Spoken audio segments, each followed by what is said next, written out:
Okay. All right. Well, let's officially get started here. Thanks so much for joining us, signing into our third webinar. Hopefully, we're getting better at this whole technical thing. I don't Still a few know. little things to work out, but we'll get I better as we want to keep send, I doing want to do them. a hello out to Greg Gordon. I haven't seen him in a while, and I just saw he popped up on the chat. Good to hear from you. I hope things are going Yeah. good there in Thanks Central for Ohio. joining us. hmm Okay, so this webinar entitled New Year, New Strategies, Rethinking Your Savings Plan, it's building on the topics that we've introduced in our prior webinars, and we wanted to focus on retirement savings. We've been getting a lot of questions from clients lately about retirement plans, specifically 401k plans. Are they still the best to invest in given the recent legislative changes and just the changing environment in general with COVID and whatnot? So we just wanted to focus a little bit on that, and we're excited to present to you. But I wanted to show you quickly on the next slide a screenshot of our website. This is where you can find our past webinars if you wanted to look through those, refresh yourself on anything, and that's also where the recording of this webinar will be up in the next few days. We also have a newsletter tab up on the website with lots of information. We share blog posts. We share a lot of links that we think are good educational pieces or just things we find interesting that we thought you might also find interesting. So definitely check that out. But let's go on to the agenda. So this is what we will be covering today. I think most of you know us, but for those of you that don't, first off, Danielle Woods. She's going to be talking about moving beyond the 401k. And then I'm Emily Agosto. I'll be talking about incorporating tax planning. Next, Amanda will be discussing some behavioral finance. And finally, David will wrap it up with analyzing restricted asset choice. So as we already said, you can chat with us while we go along. We can add questions. We'll try to answer those as we're speaking, but we'll also leave a little bit of time at the end to try to talk to you a little bit more. So I think that covers everything. Oh, there'll be a few poll questions popping up. We hope you will answer those just for fun. And yeah, I'll just hand it over to Danielle then to get started. Okay, thanks. If my team will mute while they're not talking, just so we can avoid any background noise. Can everybody hear me okay? Yeah. All right. Okay, thanks, Emily. Like you said, if we've gotten a lot of questions about retirement savings, and those questions vary a little bit from what we're focusing on. There has been a flurry of legislation over the past 18 months, and some of that is COVID related and some of it is not. And of course, COVID has had a big impact on the economy for the last year, and it has impacted people very differently. I've got clients who are making more money than they've ever made in their lives, and I have other clients who are getting laid off and looking for new opportunities and everything in between. So it's definitely been a very weird year, and we wanted to focus on retirement since outside of a home, it is probably most people's largest asset, as it should be. It has got to support you for quite a while. I'm a history person. I like to start with why things are the way they are. And I wanted to start with just the general idea of retirement, because when it comes to retirement for United States citizens, there's some history, but it doesn't go back much further than about 90 years. In fact, until about World War II, people did not retire. They worked until they died. And the typical life expectancy was only about 60 to 65. So when the Social Security Act was passed in 1935, the idea that it was going to support workers after the age of 65. Well, that was a very small percentage of the population. If you fast forward 80 years, and life expectancy for Americans is now about 78, and many folks retire with 10 to 30 years ahead of them to pay for without a paycheck. It's no surprise that what we have to deal with now is much different, and couple that with the fact that Social Security really hasn't changed a whole lot as far as age. We all got cranky when they increased the full retirement benefit age to 67. But when you think about how many more people are taking advantage of Social Security and the amount of money pouring into it and pouring out of it every year, it's no wonder. So my basic premise is nobody's relying on Social Security. We have to do something else. And that's what we're going to focus on today. So in our next slide, I'm just going to kind of go through the things we're going to talk about. I decided to skip pensions. They've been around since 1875, but unless you're a government employee right now, it likely doesn't apply to you. So I'm going to jump ahead to the 1970s with the creation of the tax-deferred 401ks and IRAs.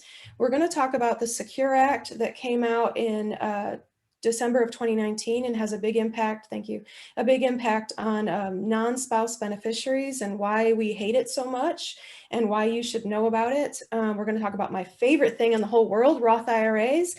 I'm also going to touch on taxable savings, so even though they aren't specifically retirement accounts, they're a good source of savings revenue for you. And lastly, I'm going to steal a comment that one of my clients made, and she's on this call today, so I probably should give her props if she wants me to, but she used this phrase when we talked, and she said, I need somebody who can connect the dots with all of my stuff. And so I stole that phrase and used it in our presentation today to talk about how we as advisors and with all the stuff that I'm going to throw at you and all the things that we have to know, why working with somebody like us comes in handy.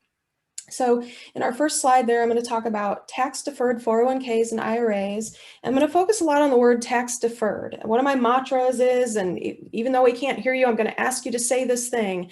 Tax-deferred does not mean tax-free. It's something I say all the time. Tax-deferred means that you pay taxes later. How much you pay in tax varies considerably depending on all these other factors that happen between the time you put money in an account and when you take it out. And I'm not going to read everything down there below there, I jumped ahead and I lost my spot. Sorry about that. When these started replacing pensions in the 1980s, the hope was that they would be an even better savings vehicle for retirees and they would be less expensive for employers. Well, they're certainly less expensive for employers, but because of low savings rates, excessive fees from either brokerage firms running the 401ks or just all the government compliance requirements from the IRS and the Department of Labor, and poor investment discipline, including poor investment choice, which David's going to talk more about, and Amanda's going to cover in her section as well. 401ks have fallen far short of a defined benefit plan, and those of you who have both or have seen both will know exactly what we're talking about. So on the next slide, I'm going to talk about this hated law that came out in December of 2019, and it was passed with overwhelming majority vote. All the bipartisan lawmakers patted themselves on the back for pushing this through. It was so great. We're going to provide all this additional retirement savings for Americans, including part-timers. We're going to allow people who insist on working into their 70s, we're going to let them keep saving money, yada, yada, yada. The problem is, from our perspective, is that Americans already had a lot of options for retirement savings, and whether they realized it or not. But what it really did was it drastically altered the way that non-spouse beneficiaries, meaning kids, grandkids, friends, siblings, were taxed on inheritances of these types of accounts. I'm going to go through it here really fast, and there's lots of nuances involved. I'm going to try to be really general. So through 2019, if someone passed away and left a I'm sorry, I'm getting over there. If somebody left you an IRA, you had the ability to take out small withdrawals each year based on a bunch of IRS requirements, but you could essentially stretch it out the entire length of your life and possibly leave money to somebody else. Can we go back to the other slide, Amanda? Thanks. But beginning in 2020, when all horrible things started happening, a non-spouse beneficiary had to start withdrawing 100% of the market value of that portfolio within 10 years. Now, some people were going to do that anyway. You know, some people get a big chunk of money, they can't hang on to it, they blow it right away. But a lot of people don't want to do that. And a lot of people don't even realize that this is coming because they don't know about this yet. So I'm going to go through why it's such a big deal in the next slide with an example. And I'm going to age myself a little bit. My characters' names are Laverne and Shirley. I was little when Laverne and Shirley were out, by the way. I was not very old. So in my example, Laverne is 50 years old and she earns $35,000 per year. So she's in a lower tax bracket, but she inherits a $400,000 IRA from her good friend Shirley. If Shirley had died in 2019, Laverne would have been able to stretch out those withdrawals for her entire life if she wanted to. So let's pretend that that's what Laverne did. So we're going to assume a 5% net annual return just to come up with a flat number. And for instance, in the very first year, I know that Laverne would have had to withdraw $11,000. And over time, that account would have grown and her distributions would have increased. They increase as you get older, and they also increase based on the market value of the portfolio. So in the first block there on the left with that big red $659,200, that's how much Laverne would have been able to take out over the course of 30 years, net of taxes, okay? The little yellow line above it says, it's kind of hard to read there, sorry about that. It says it's about $90,000. That's how much Laverne would have paid in tax on that inheritance over the course of 30 years. At the end of that 30-year period, Laverne sadly passes away at the age of 80, and she's done such a good job managing that portfolio that she still leaves $300,000 to her beneficiaries. So if you look at the lines on the left there, you'll see that that total column exceeds $1 million. That was the benefit to Laverne and to her beneficiaries through Laverne's life after Shirley passes away. Unfortunately, Shirley dies in 2020 of COVID. So Laverne says, well, I know I have to withdraw this $400,000 plus earnings over the next 10 years, and I don't want to take it all out now. It's going to jump me up a big tax bracket. So I'm going to spread it out a little bit over the years. I'm going to do like 20% a year until I get to the end and I have to take it all out. So when I run that scenario, assuming the same net rate of 5% a year, she distributes $387,300 over the course of 10 years. So she also has to pay taxes on that, and those taxes add up to a little over $104,000 over 10 years. So as you can see, she took out almost $300,000 less and paid $15,000 more in federal tax over 10 years versus 30, and there's nothing left for the beneficiaries. And if you look at the total there, we're looking at a benefit of about $500,000. So I don't know about you, but $500,000 difference is an awful lot for me. And I want to let that sit there and kind of let it sink in, because that's a big one. Now, remember that Laverne is in a low tax bracket. If Laverne was in a higher tax bracket, these numbers would be a lot different and they would be going away a lot faster. Are there any specific questions about this just yet before we move on? Well, that's just important to point out, Danielle, that little thing on the right, that's the new law. Right, that's the law. So if you haven't, if you already, if you inherited one already, if you inherited an account, you were not a spouse and you inherited an account. For instance, my mother passed away about 6 years ago and I inherited her IRA, and I can just take a little bit out because she passed away before 2020. So if you inherit anything after January 1st of 2020, this is what your life looks like. And it's what's going to look like for your children and anybody else you're worrying about sending money to. So it's a really big deal. I call it an estate tax. It makes me super mad. The rest of our presentation here is really what can we do about it? So in the next slide, we're going to talk about what I kind of call joking Laverne's revenge. And the next slide goes into my favorite account called a Roth IRA. Just because you're required to take money out of an account does not mean you have to spend it. You can continue to invest it. And in Laverne's case, she could contribute $7,000 of her withdrawal every year back into her Roth IRA and let it grow. And why is that good? Roth IRAs are wonderful. They were created in 1997 specifically as an alternative to these tax-deferred retirement savings. William Roth co-sponsored the legislation. He was a Republican from Delaware, and he hated taxation on citizens. He hated wasteful spending. And if you have time to read my little fun fact below there, I thought it was a lot of fun. I'm not going to spend time on it. Also, that picture there is not me. I can't do that.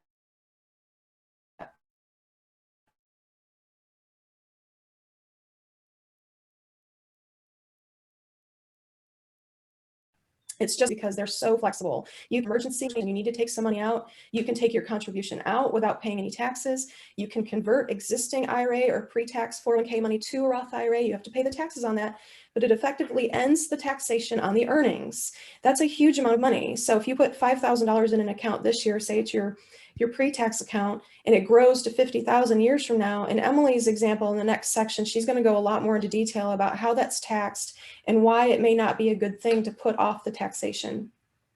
The other great thing about them is that when you do take money out of a Roth IRA within the rules, they are not reportable on your income tax. So if you have a means tested Medicare premium and you're worried about how much money you make and because it impacts how much you pay in premiums, or if you have a healthcare.gov insurance plan like I do, your income becomes incredibly important because it impacts the amount of your of your premium. It also in the future will impact how much of your Social Security is taxed. Emily's going to go through that as well. And Roth IRAs are basically invisible. If you follow the rules, they are free money once you make that contribution. And so I cannot stress enough how big a deal it is to have these. So I'll move on to the next, which is taxable savings. Again, it's not a retirement account, but it also isn't limited to just checking, savings, and bank CDs. We always tell people that if we've got clients who are doing really great with their retirement savings, and they're actually very, their liquid savings is very low. You can't just dip into a 401k whenever you want to. Even if you have a Roth IRA, we'd rather you not. We'd like it to keep growing. So if you don't have taxable savings, meaning you don't have cash beyond your couple months emergency money, if you start putting some more money over there because your other buckets are full, or if you go back to our other presentation, Emily did a great presentation on cookies. I'm hungry right now, so I'm kind of glad we're not doing that one today. But taxable savings is another great place you can invest in anything. You can invest in bonds, stocks, real estate, whatever you want to. And how the earnings in that account are taxed is very different from 401ks and from Roth IRAs. So if you have a brokerage account and you have income in the form of an interest payment or ordinary dividends or short-term, long-term, or short-term gains, those are taxed at your regular income tax rate. But if you have income in the form of a qualified dividend or a long-term capital gain, and long-term means you've held it for at least a year, which isn't that hard to do, then the gain on that, and only the gain, not the amount that you put into it, is going to be taxed differently. If you are a taxpayer in a lower tax bracket, and I've kind of listed it down there in fun facts, you actually will pay nothing on your long-term gains and your qualified dividends, which is pretty great because the brackets for those are 0, 15, and 20. 20% doesn't come into play until you're a married couple with over 400,000. I can't remember the single amount off the top of my head. Most people are at 15%.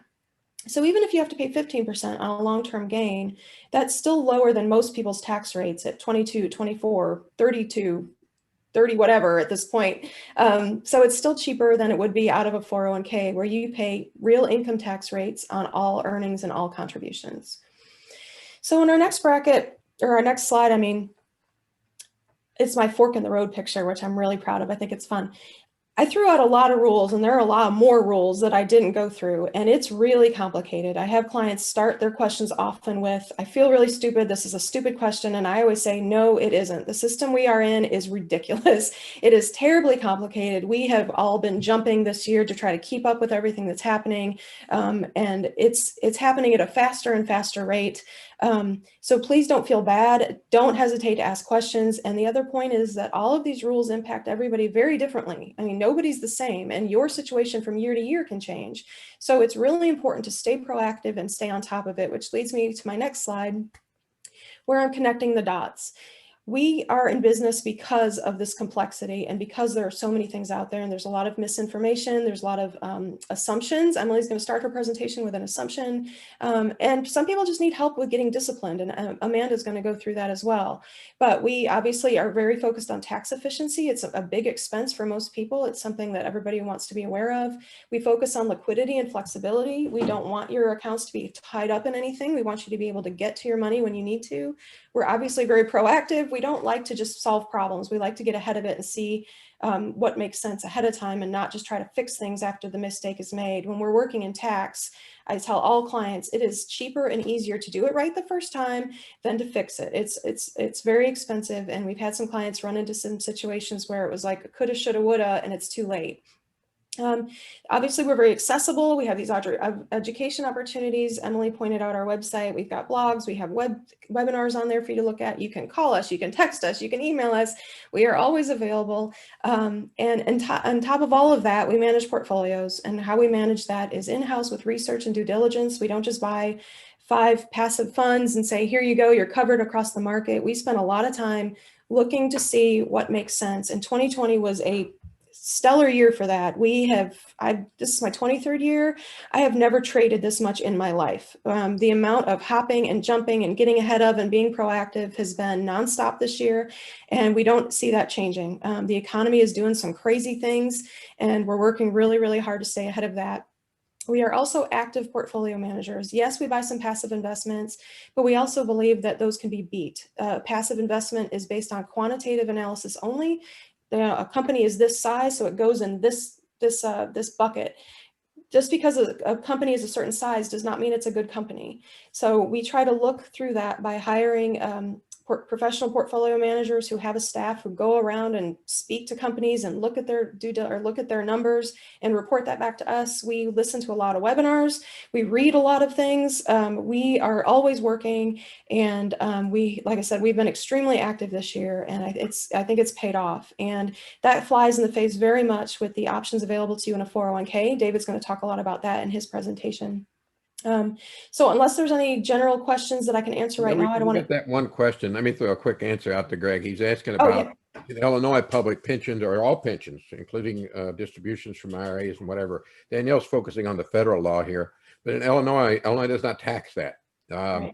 He's asking about Missouri. And the question was about Missouri. They do tax it.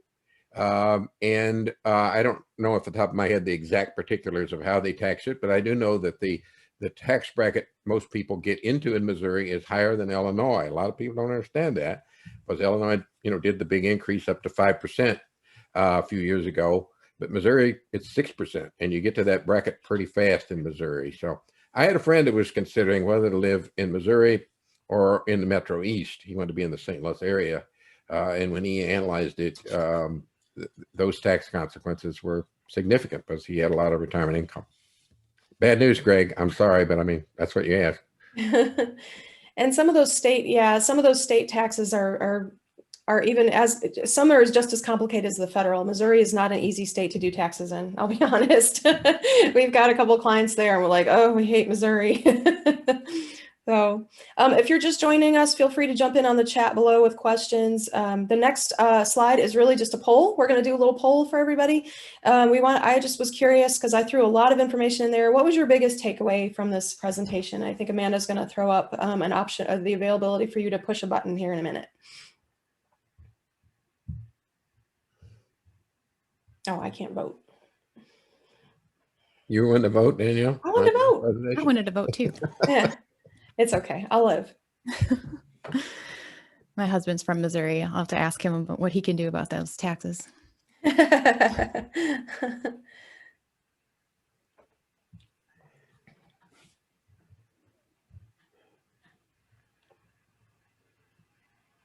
right, I'm going to mute, but thank you for letting me talk. All right, I think I'm up next. If you, I don't know if everyone's in here on the questions, we'll give you a couple more minutes.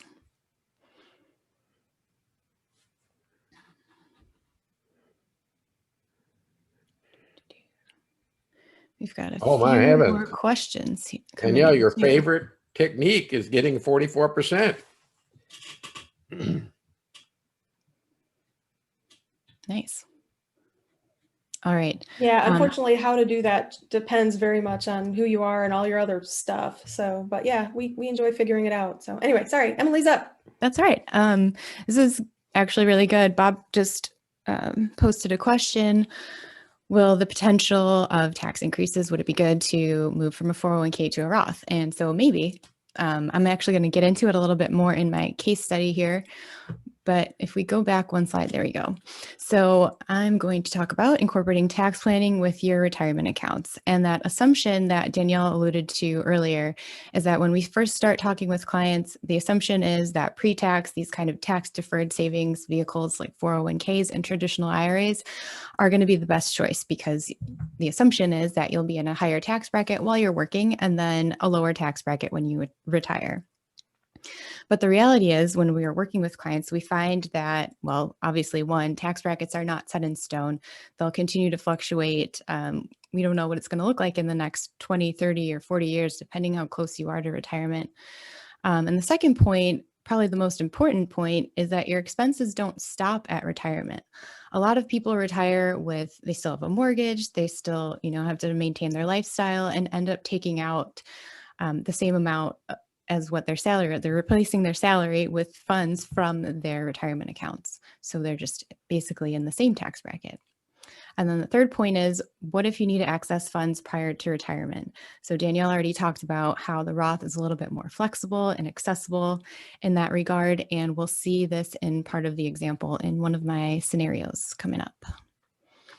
So I've got a case study here. We have Bruce and James. They're best friends. They're the same age. They earn the same salary, and they work at the same job with the same employer. They both decide that they want to save 9% of their salary for retirement. So Bruce goes ahead and decides to put a third of his salary into his 401k, a third into a Roth, and a third into his taxable savings. So the Roth 401k is a plan set up by his employer, so that gets taken out of his paycheck. And then he came to an advisor or did it on his own and set up a Roth and a taxable savings account at Schwab, let's say. So he has also set up a third of his salary to come out of his checking account every time he gets paid directly into these Roth and taxable savings accounts already. James, on the other hand, decided to put all 9% of his salary into his into his 401k account. And they both get that 3% match from their employer. So in this scenario, it's very simple. We're just assuming all things are equal. It's the same amount of money they're putting in. So we're going to assume that it grows the same. And at retirement, they're going to have the exact same amount of money. But in David's talk, he's going to talk about how the Roth and the taxable savings are actually a little bit more flexible and can provide potentially some more advantages there. But if we move on to the next slide. So the first scenario in this case study, James and Bruce are 25 years old in the year 2020. When I run their tax returns, these are the important numbers we're going to look at. So Bruce's taxable income is just slightly higher than James because he only did that $1,650 pre-tax amount while James did a little bit higher. But what it really boils down to is Bruce is paying $481 more on his tax return than James is in 2020. So that's just kind of a baseline. If we go into the next scenario and assume Bruce and James, let's say they're 40 in the year 2020, they have an unforeseen expense. They each need to take out $5,000 to cover a bill. So Bruce could take the funds from his Roth IRA that's been growing over the past 15 years, yes. And James is going to take the funds from his 401k because that's all he has. When we look at Bruce's tax return, we see that nothing has changed. The $5,000 Roth IRA withdrawal is completely tax-free, and his tax owed is exactly the same. When we look at James's situation, he needed to take out $5,700 from his 401k in order to net that $5,000 that he needed to pay his expense. So what that comes down to is him owing about $5,300 plus a 10% early withdrawal penalty. His total tax ends up being $1,098 more than Bruce in 2020.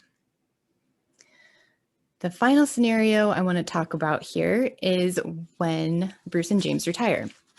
So let's say in 2020, they're 65 years old, they've just retired, and they're receiving Social Security of $2,000 a month.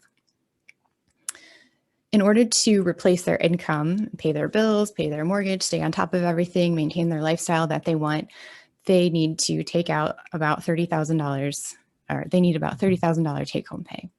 So Bruce goes ahead, takes $10,000 out of his 401k, 10 out of his Roth, and 10 out of his taxable savings. And James only has his pre-tax 401k, so he has to take it all out of there. And he actually needs to take out about $34,000 in order to net that $30,000 take-home pay. When we look at Bruce's tax return, the only taxable income is from his 401k. So that's less than the standard deduction in 2020 for a single filer. So he pays nothing. He owes zero tax on all of that. And all of his retirement accounts are still compounding. He doesn't have to take out anything extra to pay taxes. On the other hand, if you're only taking your funds out of a 401k, just like James is, you begin to be taxed on your Social Security. So in this specific case, about half of James's Social Security, so just about $14,000, becomes taxable.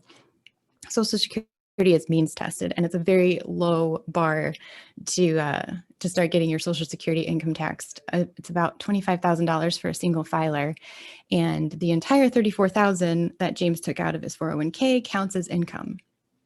So that's well above the $25,000, which is why $14,050 of his Social Security is taxable. So that shakes down to that he's paying almost $4,000 in taxes in 2020. So we've got a little bit of a wrap-up slide here showing the full amount of taxes that Bruce would pay from years 1 to 40, so from ages 25 to 65. And again, this is a very simple example. We're hoping you'll, increase your salary over those 40 years. But if we keep all things equal, he will pay about $192,000 over the course of 40 years in taxes. If we look at James' side, the blue box is a little smaller, so that's about a $20,000 difference. But that orange box represents the amount of taxes he'll pay for 20 years of retirement. So if he lives even longer, that amount would be even higher. And just something I wanted to point out here is that, you are paying more upfront, but you're paying that tax while you're working, while you have a steady paycheck coming in.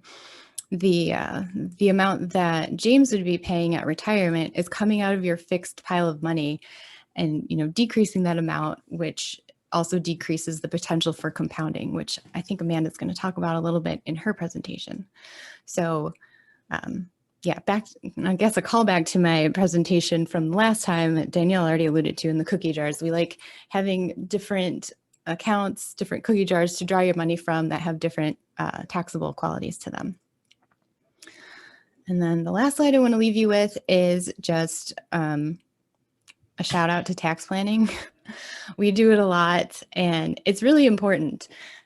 Something you can do annually, maybe, we're small business owners, our income can change from year to year. Look at 2020, a lot of people might have been in a lower tax bracket or a higher tax bracket than they anticipated. So if you kind of look at everything as a whole, maybe 1 year relative to your past few years, you're actually in a lower tax bracket. Maybe that year is a good idea to do a Roth conversion or to contribute to a Roth.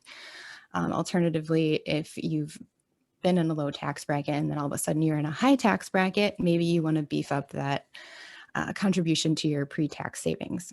So it's not a linear progression. It's not just a equation we can plug in numbers. It's something we have to consistently look at. And if you're already a Propel client, that's something that if we haven't talked about with you, is something we can definitely talk about if you're interested.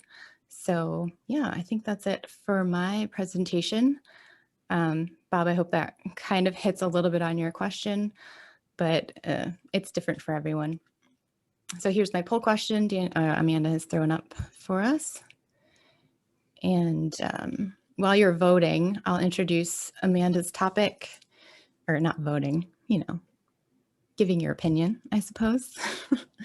Amanda's going to be talking about behavioral finance because a lot of the stuff we're talking about, it's a lot easier said than done. So we really like this behavioral topic question, or this just behavioral finance topic, to give you some tools to save as much as you can.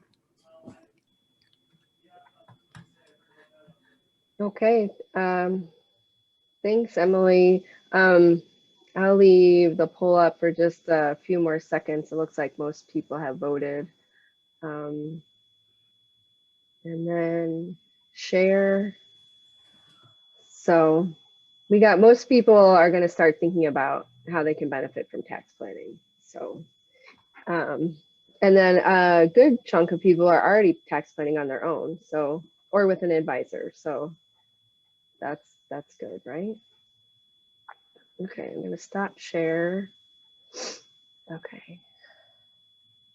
Okay, so this is me. As Danielle and Emily just went through a lot of good material on the sort of the pros and cons of using different taxable accounts for your retirement savings. But it's one thing for what you know, but more important can be really what you do. And your behavior can be a real key to your financial success or not. So I just want to walk through two different men here. So first we have Ronald Reed. So he was a high school graduate. He worked as a janitor in a gas station attendant his whole life.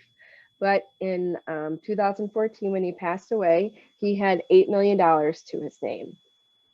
Okay, and so how did he do this? He lived below his means, substantially below his means. People said he had his winter coat held together by safety pins, which could be a little extreme, but and also he constantly was contributing to his savings accounts and not spending it. In contrast, we have the case of Richard Fusconi, who was highly educated, worked in finance, very successful. I think he was at, I want to say Merrill Lynch, and he retired early with a huge fortune. And with this fortune, he bought, which pictured here, a large mansion in Westchester. And so as he was looking to expand his mansion, he took out a bunch of extra mortgages on it. And in 2008, when the market crashed, he lost everything. The bank went to foreclose on his home, and he declared bankruptcy and was totally wiped out. So we have somebody who's, you know, highly educated, smart, successful, but his behavior was very different than Ronald Reed's. So that's one of the good things about 401ks is the tax consequences might be bad, but the 401ks are good because they force good behavior. So one of the good behaviors is regular monthly deposits. It comes out of your paycheck before you get a chance to spend it. And then it's also very difficult to withdraw funds. You have to pay a penalty, you have to go through your employer to get the money out. They purposely make it difficult for you because they want you to leave the money there and let it sit to get the benefit of compounding, which is, I'll go through in just a minute.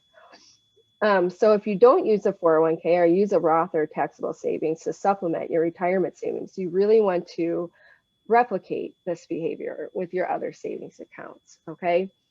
And what we want to do is really focus on the individual steps you can take to achieve your end goal of your retirement fund. You're not just going to get to like $8 million like Ronald Reed did overnight. You have to break it down and have good financial behavior along the way.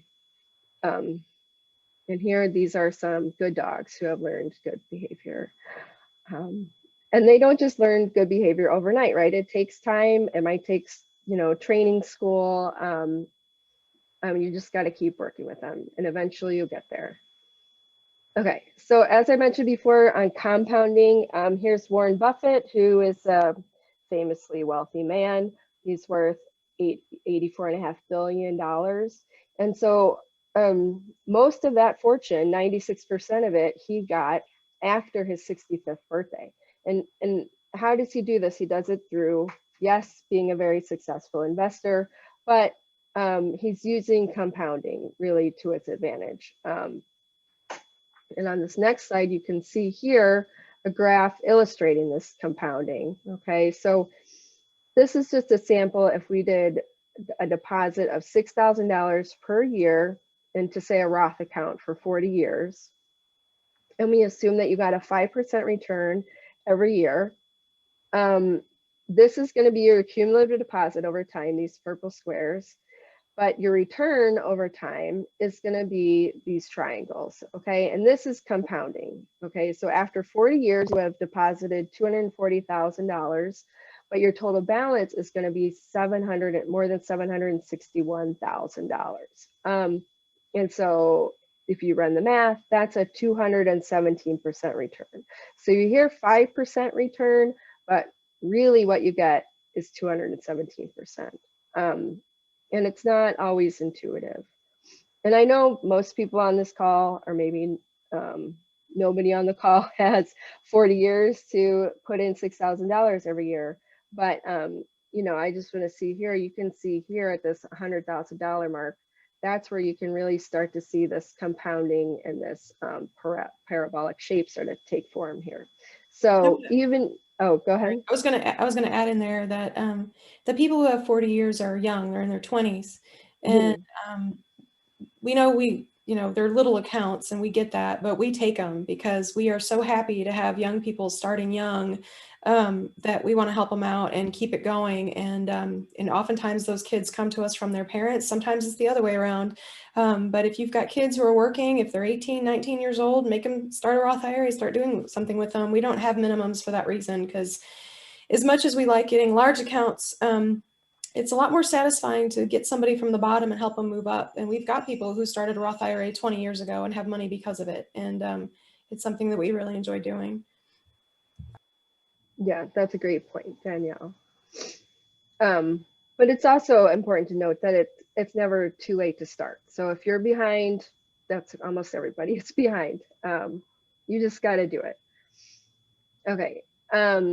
And then, like I said before, it's not what you know, it's what you do. So hopefully you're learning a lot from this presentation today, but I want you to think about not just, what are you going to do about it? Okay. So here's just a few ideas in terms of things you could do. Some of these maybe you're already doing. Maybe one of these you could decide to add. So one is to open a Roth or a taxable savings account. And then contribute to that once a month or so. You can think about increasing your savings deposit every year. So if you paid in a certain amount last year, maybe this year increase it by cost of living or 1% or whatever number you can. Another thing to be aware of is just be conscious of your consumption. I think a lot of during the lockdowns, a lot of people were able to save money because they weren't going on, out for dinner or on vacations.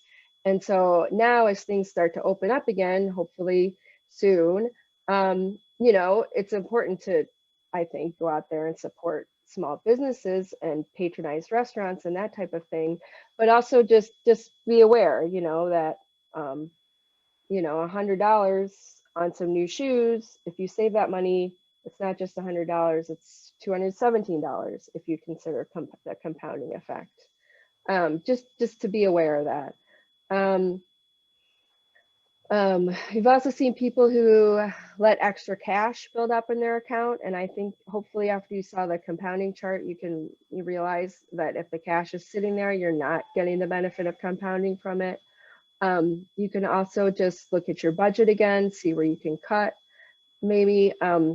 And also if you do get a raise this year or over the years, lifestyle creep can creep in. You say, oh, I'm making more money and I'm more flush, I can spend more money. And just keep in mind, you got to pay yourself first and put your money into your savings. And also finally, just be patient. These things take time, and be patient with yourself. People make mistakes. Some people start late. It's okay. The best time to be invested in the stock market was yesterday, and the second best time is today. So it's never too late to get started on these things. And then I'll conclude with my poll. Let me just put it up on the screen for everyone.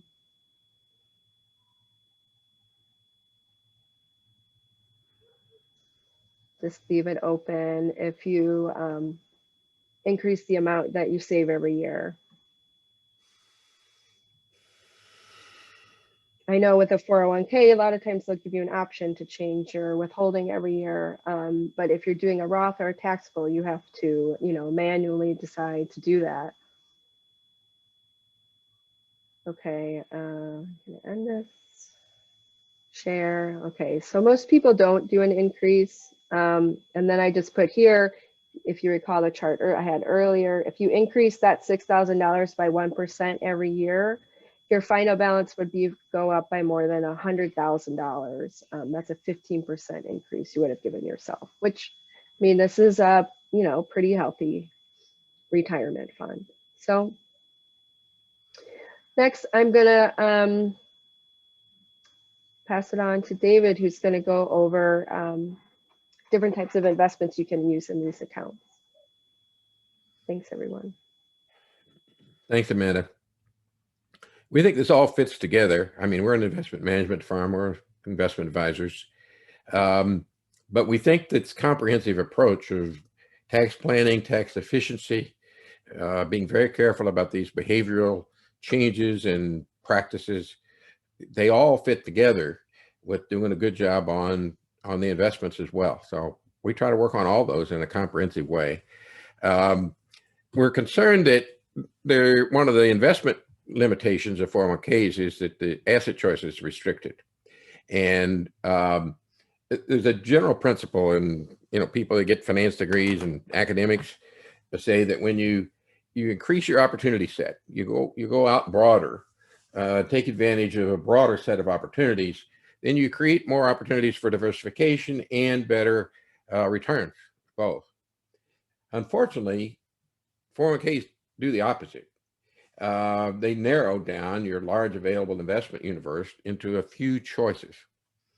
So we tend to think that this is the way to go about it here. Our summary: contribute enough to your 401k to get that match. You don't want to give that up. That's essentially free money to you that some employers offer, some don't. If you're in a higher tax bracket, maybe because of the tax impact of getting that deduction when you put the money in the 401k, then you may want to put more in the 401k than just what you get for the match. This is an individual thing. It depends on individual circumstances. But then you should add to the individual Roth IRA. It's not just Danielle's favorite. It's a favorite. It's Senator Roth. We still should give him credit for coming up with this and getting it passed. Some people. I told a friend of mine. Some people go to Washington and they're just to be a big shot, and some people get stuff done. Well, Roth got something done, and we can all benefit from it. So some people don't also understand you can contribute both to your 401k and your Roth. It's not an either or. There's no limitation. There's a limitation on how much you can put in a 401k. There's a limitation on how much you can put in a Roth, but you can do both. So that's not totally understood by some of our clients that ask us about that. And finally, adding to the brokerage account makes a lot of sense. We can come up with an asset allocation that does do better than, the very few basis points the banks are paying you on just cash. You need cash for emergencies. But after that, the taxable brokerage account can add a lot of flexibility and can protect you long term. Balancing those three approaches to meet your objectives is really the key, and we'd love to work with you on that. When I say restricted choice in the 401ks, as a general rule, and I think I've got a little bit of this on the next slide, Amanda, you got to go on to the next slide. And that's my favorite picture of the Grand Canyon. Amanda and I hiked that a few years ago, so I have to keep putting that back there. It's a little waterfall that's actually like an air conditioner. And when it's 100 degrees in the bottom of the Grand Canyon, to go in this side canyon and get natural air conditioning, that was so great. We spent some time under that waterfall having lunch. It wasn't Amanda with me. I'm sorry, it was Erica. But I want Amanda to do it with me sometime too. But the average 401k has about 10 equity funds. That may not really be enough. I'm talking about domestic equity funds. Generally, they only have 2 or 3 international funds. So in the international area, that is really restricted. And many of the other choices in the 401k are target date funds, which is a form of modeling. Danielle, I think, referred to some modeling before. That those target date funds are based on one factor in the model, age. It's not a comprehensive approach to base your planning or what you're investing in based on a single factor. So we think that that's one of the disadvantages. But in the international area, you really need some large cap growth funds internationally. You need some large cap value funds internationally. You need some investment in international small companies. The small companies are the ones that really do the best compared to the indexes historically, even as a group. And we, of course, always try to pick out the best ones. And there are a lot of opportunities in the emerging markets to do well. Amanda, can you move down to the next slide? I think we've maybe. What's that? I was going to see if we need to move on to the next slide. There we go. Yeah. So there are other subsets that are missing in the choice. Generally, sector funds like healthcare are not available in most 401ks. ESG funds maybe increasingly are being offered, but as a general rule are not. If you believe, as many investors do, that the companies that are careful about long-term environmental and sustainability planning and good governance are going to do better over the long term than those that just look at the numbers and don't worry about those things long term, then that's an opportunity that is not often available, as well as those quality international holdings that I just mentioned. In the overall numbers, Vanguard tells us that of the actual people that are in the funds they administer, their 401k plans they administer, the average investor puts about 20% into international. Northern Trust has done a similar report. With them, it's 18. We think that's a little low. They also tend to favor the proprietary funds of the fund administrator. I talked to a person this morning, and their 401k is with Voya. Voya is an insurance company. They changed their name to sound, more Voya. I don't even remember who they used to be. Many of them have good sounding names, but when they give you fund choice, it's either index funds or funds they manage. So they don't look around to find the best active managers. They just put you in their proprietary managers. That's essentially a conflict of interest. So let me talk a little bit more about the next slide too. This is the conundrum that we face today in the markets. The world index, the all world, MSCI does these. The all world index covers the investable universe of the world. And about 52% of that capitalization is in the United States. The United States is a leader in stock markets, no question about it. It's a leader in the economy, especially the investable economy. So 52% is domestic U.S. companies in the overall index. So why does the typical investor in the United States put 15 or 20% in international funds? Why not 48? That would max the index allocation, and based on what's actually invested out there. Now, one of the reasons is domestic bias. We tend to like things that are close to us, that we understand better. We're not so sure about all those companies in Indonesia and in parts of Europe and in Asia. So familiarity is part of domestic bias. Currency risk is another very real reason people stay invested domestically. And when the dollar is strong and you have to bring back your international investments into the U.S. economy to spend them or be part of your retirement plan, there's a penalty when the dollar is strong. Likewise, when the dollar is weak, it works the other way. But that's the reason people are hesitant sometimes to go into international markets. And here's the other reason. The domestic stock market has been roaring.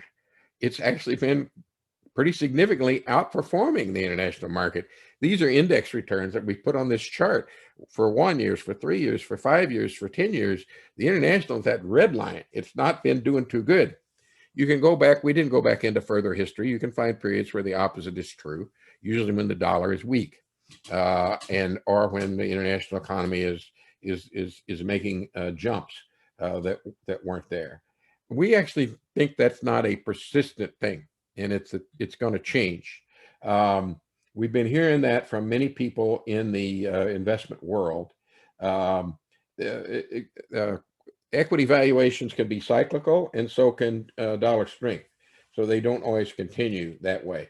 Vanguard is now recommending 40% be invested internationally. That's officially on their website. It's part of their company policy. They're pretty well respected, and they have a lot of money invested in Vanguard.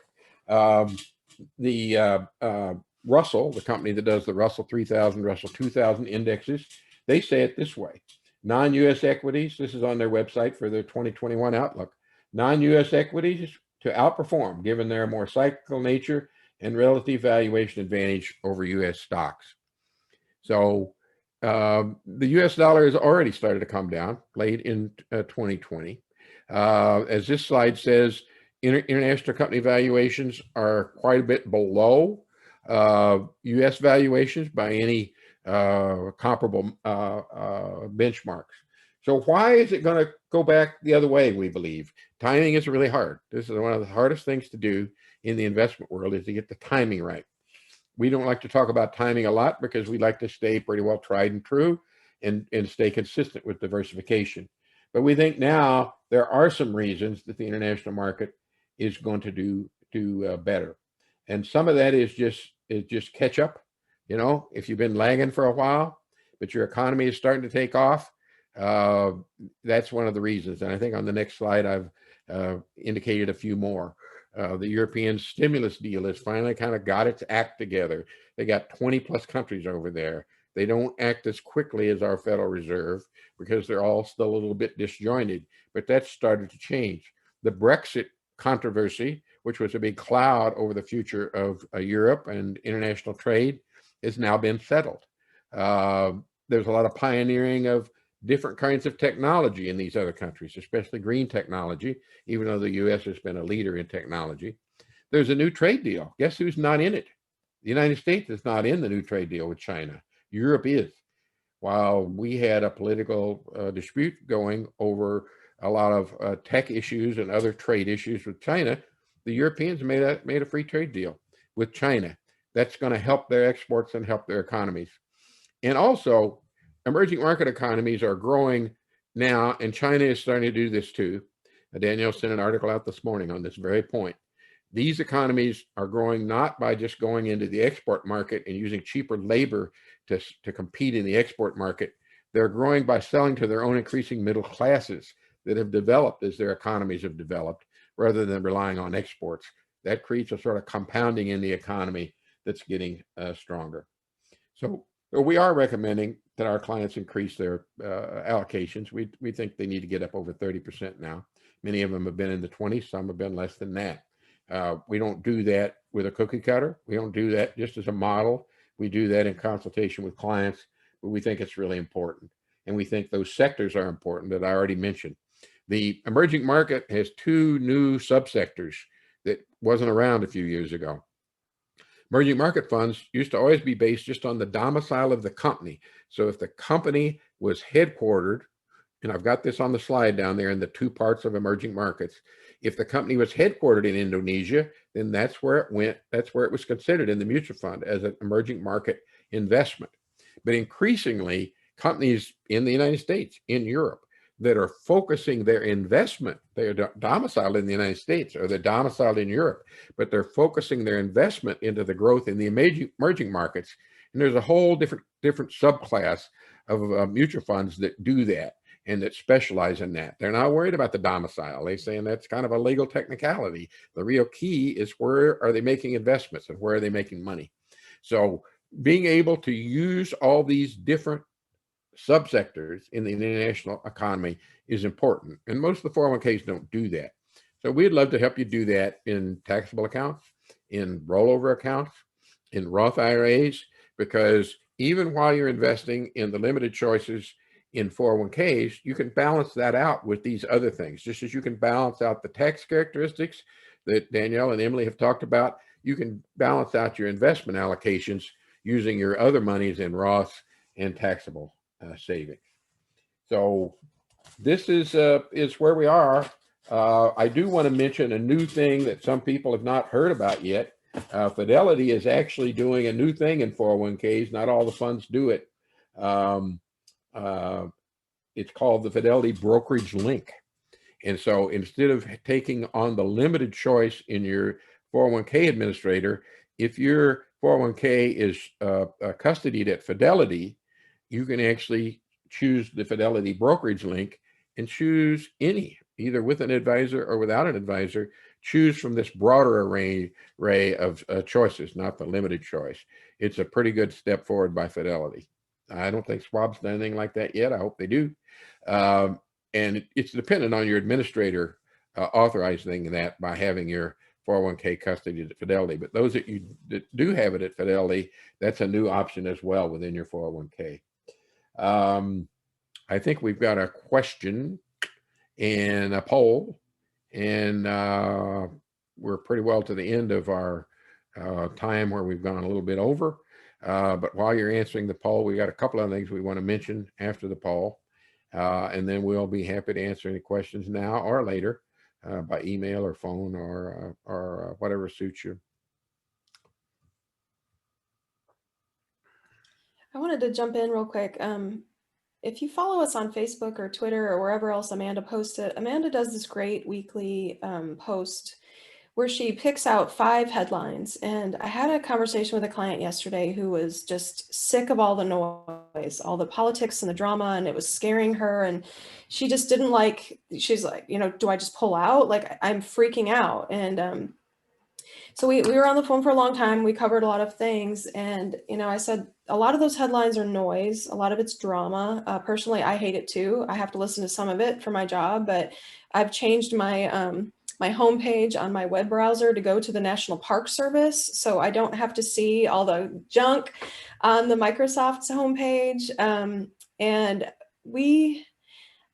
if we're working for you, our job is to get through that noise and to look for the things that make sense and that really do have an impact. And some of what political drama occurs does have an impact, and some of it just doesn't. And Amanda does a really good job of pulling out some current issues for you to read about. So if you're still wanting to stay up on things, but you don't want to hear all the negativity and and you want to know what's really making a difference and what isn't, I recommend following that. She posts it on our website every week, and she posts it on Facebook and LinkedIn and I think Twitter maybe. So I think it's a great way to keep up on some things that we think is interesting and that we think is important, that has an impact on us, if you want to follow that as well.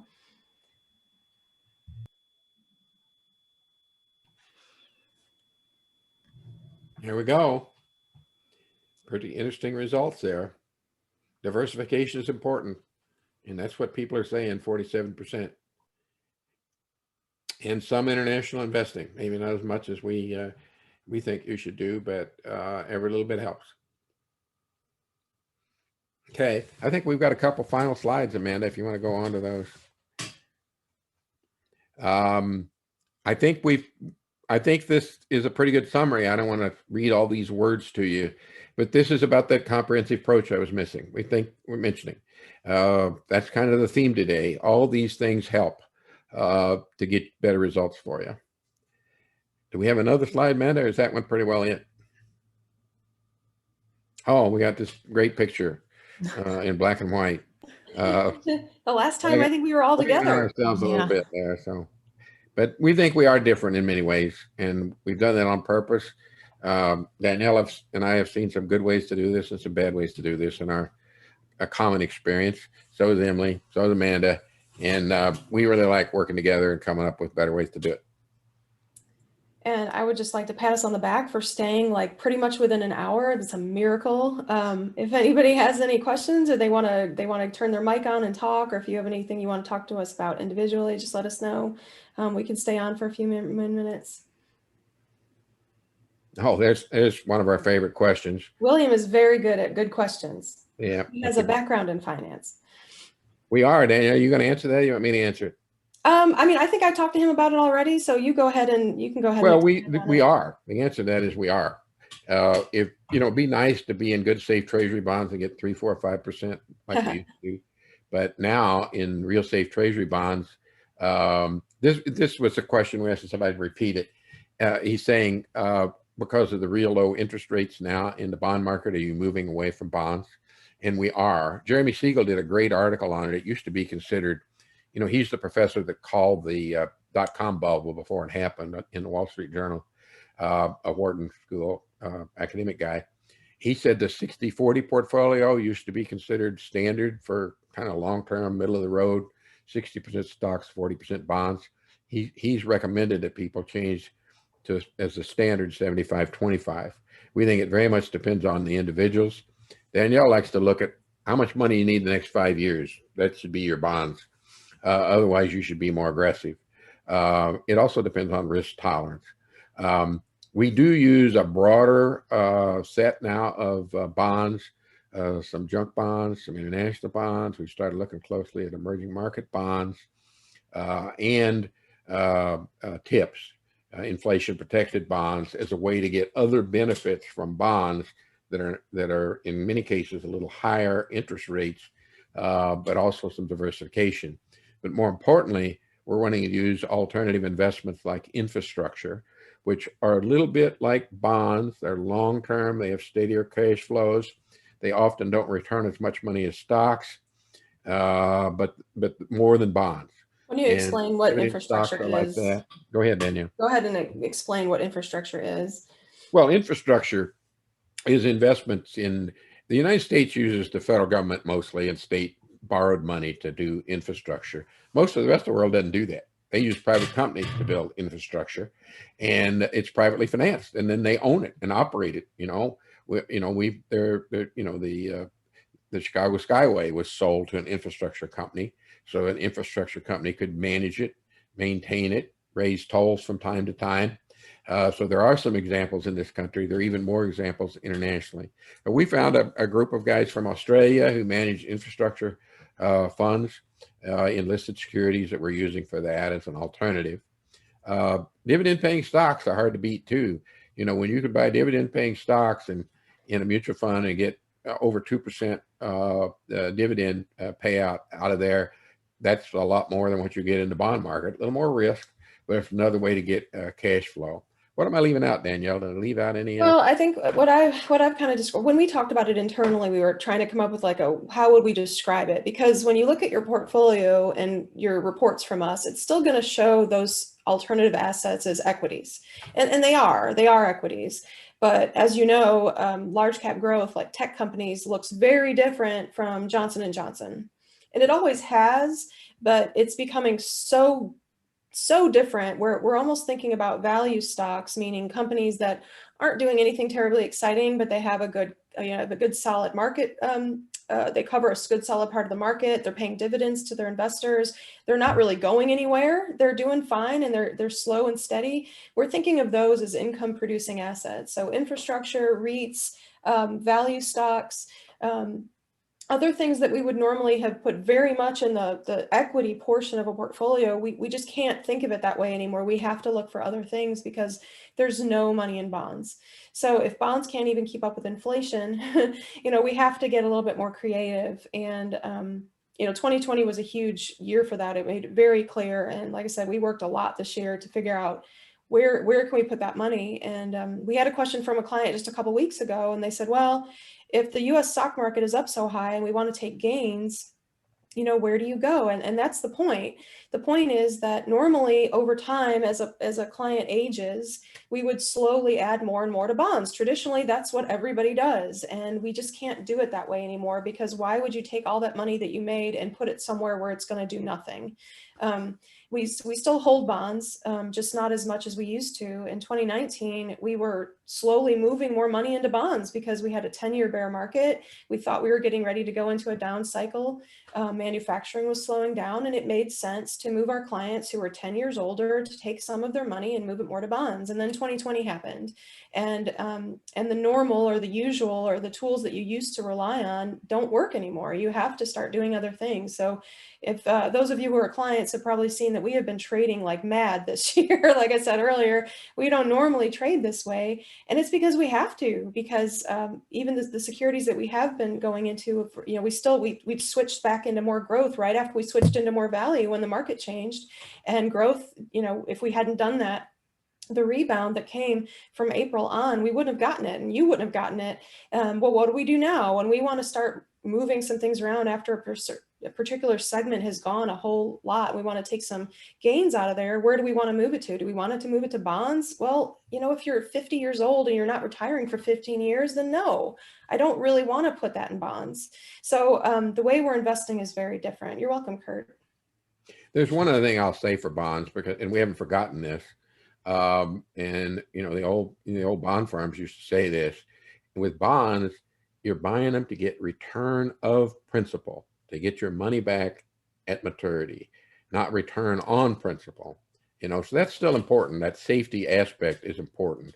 And to some extent, it still applies, just not as much, because you don't get much return.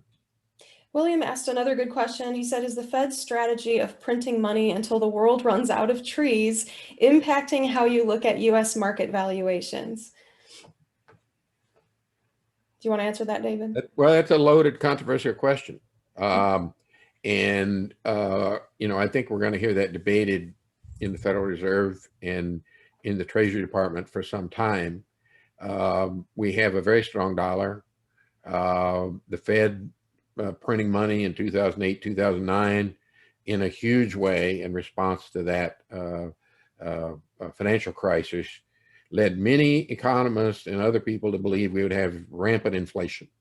We didn't. We did not have rampant inflation by that huge printing till they ran out of paper, as the questionnaire asked.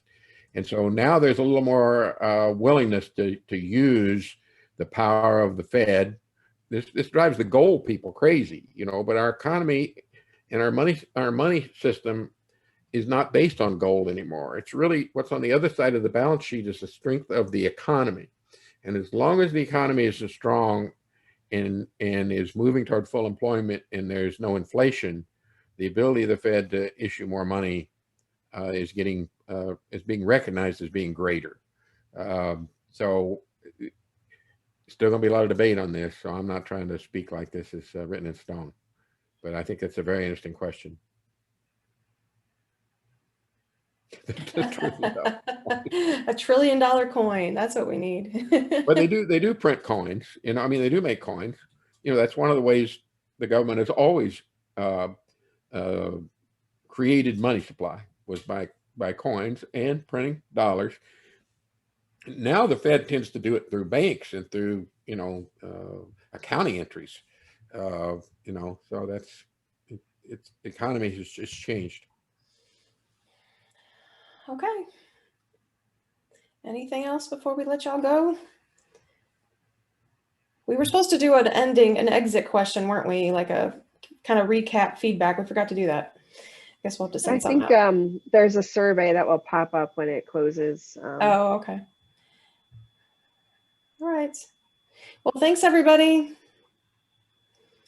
Thank you, everyone. And if you have ideas for another one, you know, like I said, we get our sort of ideas from questions from you all, so keep them coming, and it helps us to kind of formulate what you guys are interested in and what you're curious about.